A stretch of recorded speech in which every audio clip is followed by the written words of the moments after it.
So here we have the Ford Tourneo on a 19 plate. I'm going to start off by showing you around the outside of the car, and then we'll hop in and run through some controls on the inside.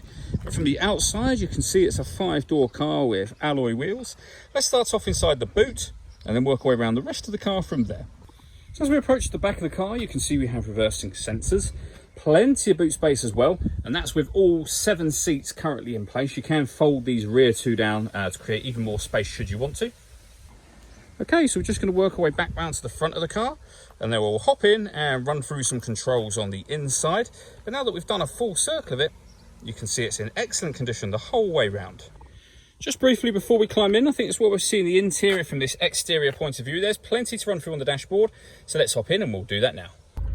Okay, now that we're inside the car, we're going to start with the dials. On the left-hand side, we have the rev counter, and on the right-hand side, the speedometer. At the bottom in the middle, we have the fuel gauge, and above that, we have the trip computer. Up in the top left corner of the screen, you'll see the total miles for this car, which is 6,963.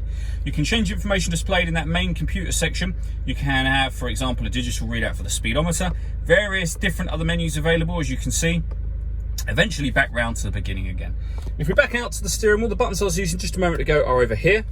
Beneath that we have cruise control and speed limiter, and on the right hand side we have stereo and phone controls. The phone controls can only be used after you paired up your phone, and that is done over in the center here. Hit the phone icon and then follow instructions on screen. We've got various different settings. So when it comes to music, we have Bluetooth audio, we've got the radio, of course, so we have DAB, as you can see, FM as well, and AM, so plenty of ways to listen to your music in this car. And you have the main volume for the stereo over on the left hand side there. Working our way down, we have dual zone climate control, so you can adjust the passenger and driver temperatures, the fan speed up and down. You can determine what direction you'd like the air to be distributed in. When you're happy with those settings, this button turns the air conditioning off and on, or you can hit auto and the car will maintain those temperatures by taking control of the fan speed for you. And you can override that whenever you wish to. Beneath that, we can put the car in eco mode. We can turn off the traction control, and this turns off the stop and start. This car is designed to cut out when it's stationary in traffic to save you fuel. That system is now turned off.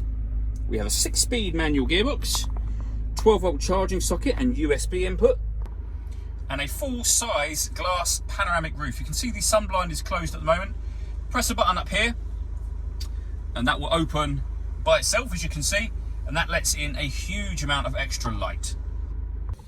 All that leaves me to say is thank you for taking the time to watch this video. If you'd like to come and see the car in person and have a test drive, please feel free to call any of our MJA sites. We'd love to hear from you soon.